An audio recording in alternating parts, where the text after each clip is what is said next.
Il considère qu'il a le droit de riposter en cas de provocation. Maître Abdoulaye Wade continue, nos confrères du journal La Tribune, s'est voulu serein et déclare que même s'il dit être prêt à répondre aux provocations, il a assuré qu'il n'a jamais l'intention de brûler le pays et qu'il n'a jamais donné de en ce sens. Et même si Maître Abdoulaye Wade a tenté de rassurer ses alliés, notons dans le journal L'Observateur qu'il a carrément déclaré qu'il n'est pas dans les dispositions pour accepter une condamnation de son fils. En tout cas, au sommet de l'État, aucun détail n'est négligé dans les dispositions prises pour assurer la sécurité des biens et des personnes, en prélude donc au verdict du procès de Karim Wade. Et dans le journal Grand Place, l'on nous fait savoir que le l'exécutif national de l'Alliance pour la République s'est réuni hier à la permanence de Benno Bokk Yakaar pour armer le chef de l'État Macky Sall face aux menaces affichées par l'opposition de manifester contre toute condamnation de Karim Meïssa Wade. Nos confrères de l'Observateur nous parlent même d'une stratégie d'attaque qui est mise en place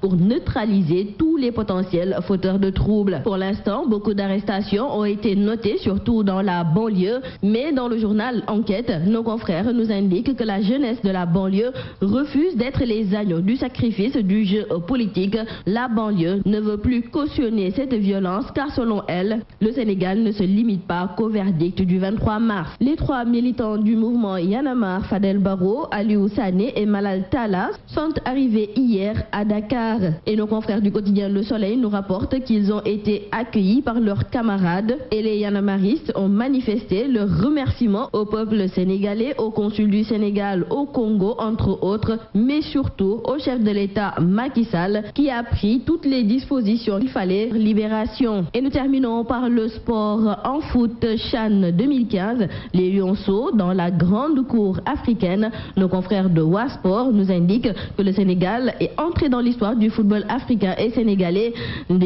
Les Lionceaux se sont qualifiés hier pour la finale devant le Mali. Les Lionceaux égalent donc leurs aînés de 2002 qui étaient jusqu'ici les seuls à disputer une finale de Coupe d'Afrique. Dans le quotidien du Sport Stade, nos confrères ajoutent que les juniors sont donc en finale. Hier, les Lionceaux ont déplumé les Aiglons du Mali. C'est tout à vos journaux et très bonne lecture à tous.